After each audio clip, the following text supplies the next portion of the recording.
अस्सलाम वालेकुम। आज हम CS 101 के फाइनल टर्म की प्रिपरेशन स्टार्ट करेंगे।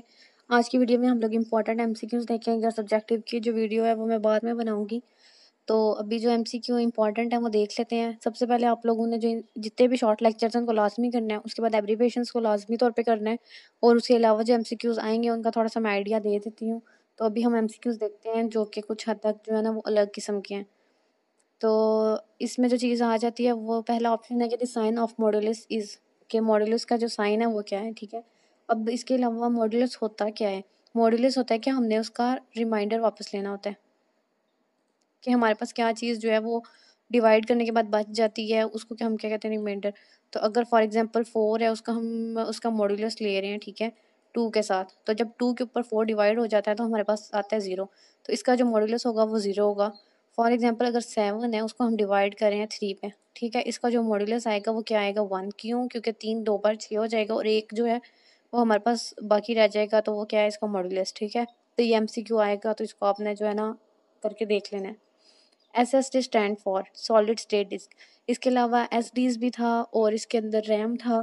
ठीक है, वो वाला जो टॉपिक है आप लोगों ने एक दफ़ा लाजमी तौर पे कर लेना है, क्योंकि ये लाजमी पेपर में आ जाता है कि रैम का क्या मतलब है, ये किस लिए स्टैंड फॉर कर रहा है। और उसके बाद SD है, तो आपने उसको भी जो है ना कर लेना है।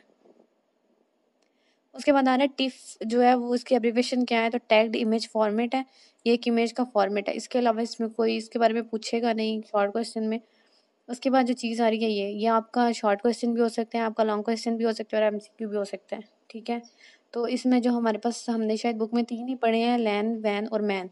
ठीक है, लोकल एरिया नेटवर्क वैन होता है, वर्ल्ड वाइड एरिया नेटवर्क होता है और मैन भी है। और इसके बाद क्या है कि इसने ऑप्शन में क्या पूछा हुआ है कि connect computers over large geographical area और वर्ल्ड, यानी कि पूरे वर्ल्ड पे जा रहा है ना, तो इसलिए जो है वो वैन होगा।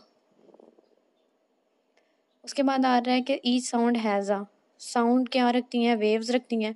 इसके अलावा अगर आ जाए ऑप्शन के ईच इमेज हैज़, इमेज क्या रखती है, हमारे पास जो इमेजेस होती हैं उनके अंदर पिक्सल्स होते हैं। ठीक है, तो इमेज अगर आ जाए साउंड की जगह तो आपने पिक्सल को क्लिक करना है। उसके बाद है which of the following language is use for client side scripting. तो ये वाली जो 3 लैंग्वेजेस हैं ये हमारी बुक में तो है ही नहीं, सिर्फ जावा स्क्रिप्ट है। ठीक है, और for when the exact number of iteration is noun use the loop. हमने 3 लूप्स पढ़ी हैं, फॉर लूप है, उसके बाद डू वाइल लूप भी होगी शायद, वो तो CS 201 में है, सॉरी। फॉर लूप है, उसके बाद वाइल लूप है, और डू वाइल बुक में होगी सही अगर उन्होंने उसको बताया ना हुआ, लेकिन फॉर लूप और वाइल लूप जो है ये 2 शॉर्ट क्वेश्चंस भी आ सकते हैं पेपर में, तो इसके बारे में जो शॉर्ट लेक्चर्स हैं वो आपने लाजमी देख लेने हैं, क्योंकि जब भी हमें एग्जैक्ट नंबर जो है वो इटरेशन का पता होता है कि इस पे लूप चलानी है, तो हम लोग फॉर लूप को यूज़ करते हैं। उसके बाद कहता है कि when action depends upon the values of multiple variables, यानी कि हमारे पास एक वैल्यू है और उसके ऊपर हमने काम करना है तो हम फॉर लूप लेते हैं। लेकिन अगर हमारे पास ज़्यादा वैल्यूज़ हैं, हमें एग्जैक्ट वैल्यू ही नहीं पता कि इससे छोटा है या इससे बड़ा है, ये छोटा या बराबर है, तो उसके लिए हम लोग जो यूज़ करते हैं वो क्या है, वो इफ एल्स है। इसके बाद वो कहता है कि when the number of iterations depends upon a condition being met use the dash loop, यानी कि हमें कोई कंडीशन दी जाती है कि वो कंडीशन जब पूरी हो जाए तब तक जो है तुमने ये काम करते रहना है। तो वाइल लूप होता है, वाइल का मतलब ही है ना जब, जब तक वो काम पूरा नहीं हो जाता आपने ये जो लूप है वो चलाते रहना है।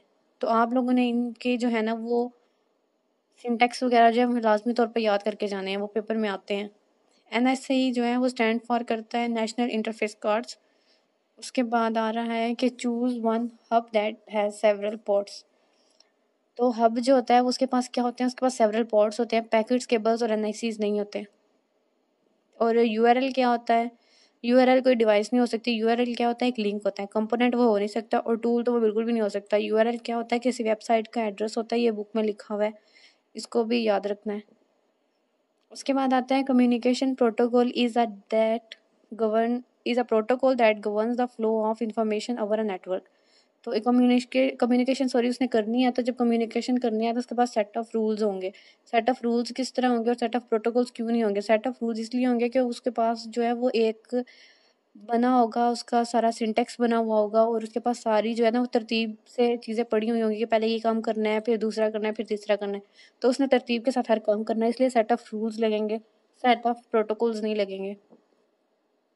उसके बाद है please choose one in which case cache memory is used. Cache memory हम लोगों ने पहले लेक्चर में मॉड्यूल में पढ़ा था मिड टर्म के, तो उसमें लिखा हुआ था कि कैशे वेरिएंट हम लोग उस वक्त यूज़ करते हैं जब हम लोगों ने जो है वो नेट जब हमारा स्लो होता है, या फिर हमने जो है वो थोड़ी मेमोरी के ऊपर जो है ना कोई चीज़ लानी होती है, जैसे यूट्यूब का कैशे वेरिएंट था, उसकी एग्जांपल मैंने दी थी। तो वो क्या कहता है कि to overcome the speed rate between RAM and CPU, यानी कि जो है हमने ओवरकम करनी है स्पीड रेट को रैम और सीपीयू के ऊपर, तो इसलिए हम लोग जो है कैशे मेमोरी का यूज़ करते हैं। Dash is use to terminate all JavaScript statements, तो उसके लिए सेमी कॉलन यूज़ होता है। ठीक है, वो ऐसे करके भी आपको ऑप्शन दे सकता है, तो सेमी कॉलन है, बाकी सब नहीं आएगा। उसके बाद आता है which protocol is use to transfer a file over the network.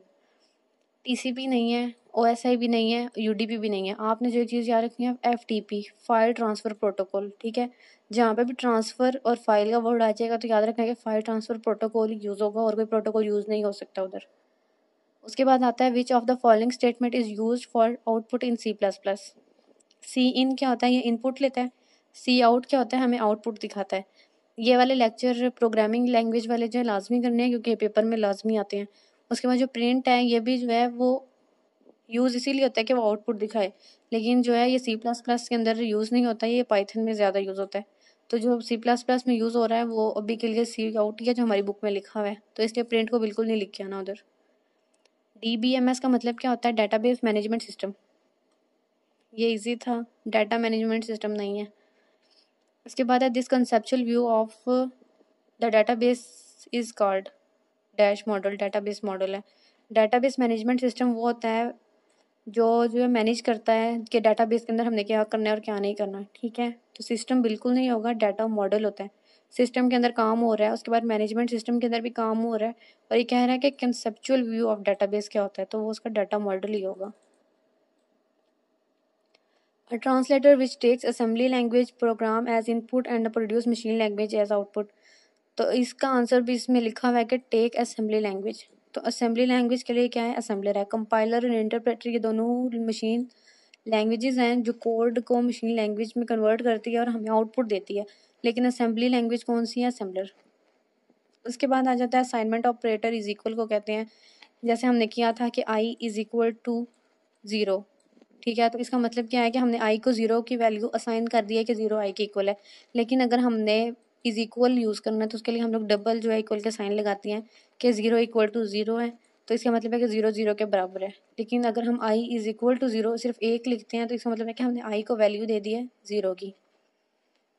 उसके बाद शॉर्टकट कीज़ हैं कुछ, तो वो कहता है कि shortcut key select the whole text in a document. Control और ए को अगर आप सिलेक्ट करेंगे तो आपके पास जो है वो सारा जो लिखा हुआ डाटा होता है वो सिलेक्ट हो जाता है, यानी कि अगर हम रैंडमली इधर कुछ भी लिख लें।